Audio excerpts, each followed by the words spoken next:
मैंने ज्वाइन किया था 2000 में, मतलब फर्स्ट क्लास से 12th तक एक ही स्कूल में, सभी सेम टीचर्स, सारा सेम स्टाफ, जिनमें प्रिंसिपल मैम थे हमारे वोरा मैम, बहुत प्यारे मैम थे, बहुत ज़्यादा प्यारे मैम। अलका मैम थे, बाद में ढीलो सर आए, शकुंतला मैम आए, जसमीत मैम आए। शकुंतला मैम म्यूजिक वाले? म्यूजिक नहीं, अच्छा हिंदी वाले। और रघुबीर सर थे हमारे म्यूजिक के, जसबीर मैम आज भी हैं। उसके बाद जब हम 6th 7th में 8th हमारे इंग्लिश के सर थे गुलशन कुमार वोरा सर। और उसके बाद बड़ी अच्छी बात है कि आप अपने सभी टीचर्स के नाम याद रखे हुए हैं। और गुड। उनके बाद हमारे पुष्पा मैम थे मैथ्स के टीचर। फिर पुष्पा मैम आपके मैथ्स के जो टीचर थे उस वक्त आपको 8वीं तक पढ़ाते थे, 10वीं तक पढ़ाते थे। अब पुष्पा मैम वापस आ गए पीजीटी बन के और 11वीं 12वीं को पढ़ाते हैं। अभी स्कूल में आज छुट्टी पे हैं। और अनीता दीवान मैम थे, अनीता दीवान केमिस्ट्री की। हाँ जी, तो वो रिटायर हो गए। उसके बाद हमारे पास नाम ने कंप्यूटर में हमारे पास थे मैम हमारे मंजू वर्मा मैम कंप्यूटर में थे हमारे। और कटारिया मैम तो अभी भी हैं। हाँ, जब मैम स्कूल में आए थे तब मैम की शादी नहीं हुई थी और शादी हमारे सामने हुई है। अच्छा, तो आपने पार्टी खाई है मैम के मैरिज के बाद ही? सेम जसबीर मैम के साथ में। अच्छा, जसबीर मैम हमने मतलब 2nd 3rd में उसका मैम ने पढ़ाया हमें, जसबीर मैम ने, उनकी पार्टी भी हमने खाई, उनसे बहुत टॉफियाँ खाई हमने। अच्छा, ढीलो सर, यशपाल सर। उसके बाद हमारे तो चलो एक सवाल मेरा रामलाल जी आपसे ये रहेगा कि आपको क्यों क्या चीज़ वापस स्कूल में आने के लिए अट्रैक्ट करती है, या क्या भाव है जो मतलब मैं बाकी स्कूल के बारे में नहीं जानता, बट इस स्कूल के बारे में ये है कि यहाँ पर एक वाइब है जिसके साथ मतलब हम जुड़ना चाहते हैं और जुड़े हुए हैं। टीचर्स का एक प्रेम है जिसने हमें अब तक जोड़े रखा है। तो आपके क्लासमेट्स को आप क्या संदेश देंगे? मैं उनको यही कहूँगा कि प्लीज़ आया कीजिए, मिला कीजिए। और अच्छा लगता है जब हम अपने टीचर्स को देखते हैं, उनसे मिलते हैं, और वो जब चीज़ें दिखती हैं आपको कि मैं हाँ इस बेंच पे बैठ के मैंने पढ़ाई करी है, यहाँ पर मैंने शैतानी करी, यही शैतानियाँ हम करते थे, तो बहुत बहुत अच्छा लगता है। और अब उन चीज़ों के बारे में सोच के लगता है कि हम ऐसे भी थे। मैंने कितनी बड़ी स्टूपिडिटी की थी ये, and I was so stupid and I did it. हम टीचर्स के नाम भी रखते थे। हाँ, यस दैट्स गुड। वो भी एक स्टूडेंट्स का अपना एक वो होता है। ये टीचर आ गया। मैं अपने स्टूडेंट्स को एक बात हमेशा बोलता हूँ कि यार कोई ना ऐसा टुच्चू पुच्चू सा नाम नहीं रखना, कोई बढ़िया सा नाम रखना, जैसे रावण या उन टीचर्स ने हमें पढ़ाया नहीं है, बट हमारे सीनियर्स थे, उन्होंने टीचर का नाम भी याद नहीं है, वो थोड़े टाइम के लिए आए थे। अच्छा, पता नहीं, आई डोंट नो, उनका नाम उन्होंने रखा था, बड़ा अजीब नाम था, मैं बताना नहीं चाहूँगा। हाँ बिल्कुल। भाई वो आ गया। हाँ, ऐसे ही बोलते हैं। ऐसा था मतलब, पर वो यादें हैं। ये हर स्टूडेंट की लाइफ में ये फेज आता है वो। और फिर सबसे बड़ी बात ये है कि वही बच्चा जो नाम रखता है, मेरा ऐसा मानना है कि जो स्कूल के सबसे नोटी ग्रुप और एक पढ़ाकू ग्रुप, 2 तरह के ग्रुप, एक बीच में बैठ के कब निकल गया, टीचर को उसका नाम भी याद नहीं है, तू कौन सी क्लास में बैठता था। नाम याद रहता है नोटी ग्रुप वालों का और पढ़ाकू ग्रुप वालों का। तो लेकिन जब वो नोटी ग्रुप बाद में जीवन में सक्सेसफुल होता है और फिर वो ग्रेटिफाइड होके स्कूल में वापस आता है कि सर मतलब मैं I feel like coming back and meeting you, तो वो एक उसकी आत्मा की शुद्धता बताता है कि वो बचपना था और ये मैच्योरिटी।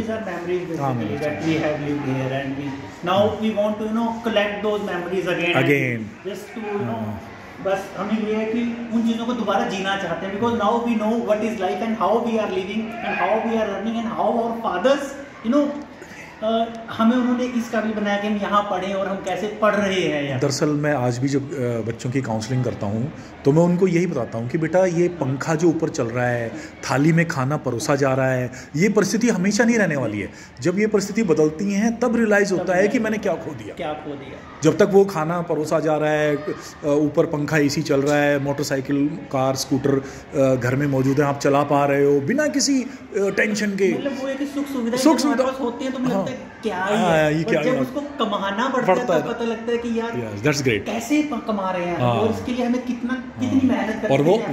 वो खासकर जब अपनी जो संतानें जब वापस जाके उसको जाया करती हैं तब तो बहुत ज़्यादा रियलाइज होता है कि अरे ये मैंने भी करा है, मेरे फादर को कैसा फील हुआ, मैंने तो अपने फादर के साथ बड़ी ज़्यादतियाँ की हैं।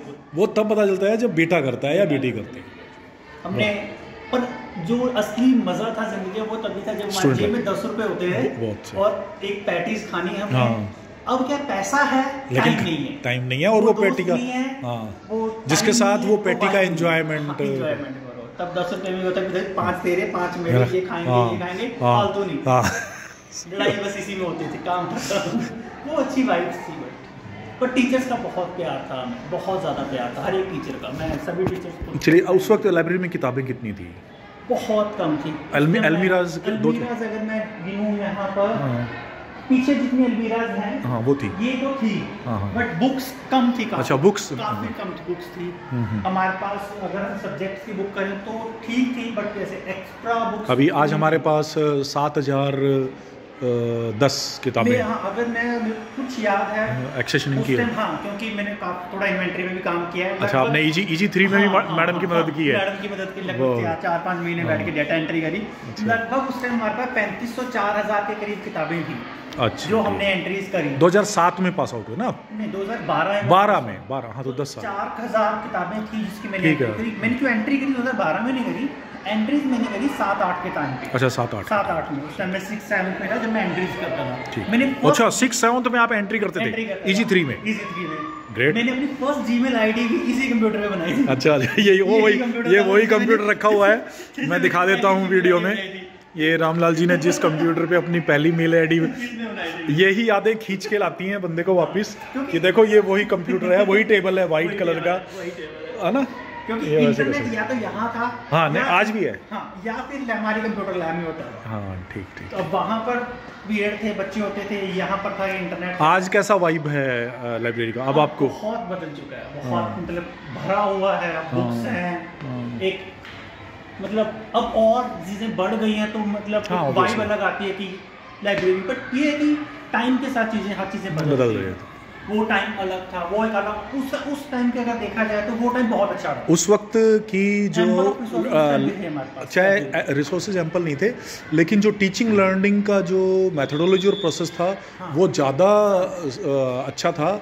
आज एक्टिविटी और बहुत सारी चीज़ें हो गई है लेकिन लर्निंग कम हो पा रही है। लर्निंग इसलिए कम हो गई हमारे टाइम में मोबाइल नहीं है।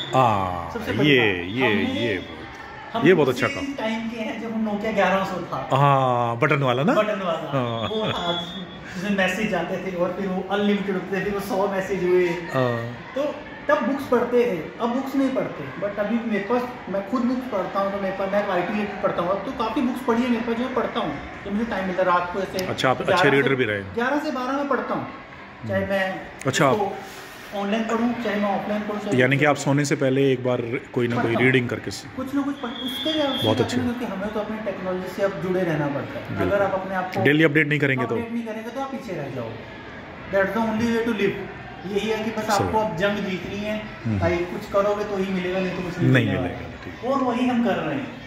बट उससे कि हमें सीखने को मिलता है और वो पुराना टाइम जब याद आता है कभी कभी तो मज़ा आता है और लगता है कि बस ये रुक जाए, उसको दोबारा जी लें, हम उस क्लास में बैठ जाएं उन टीचर्स के साथ। अच्छा, आप आइए, पढ़ाते हैं आपको क्लास में। चलिए ये आइए।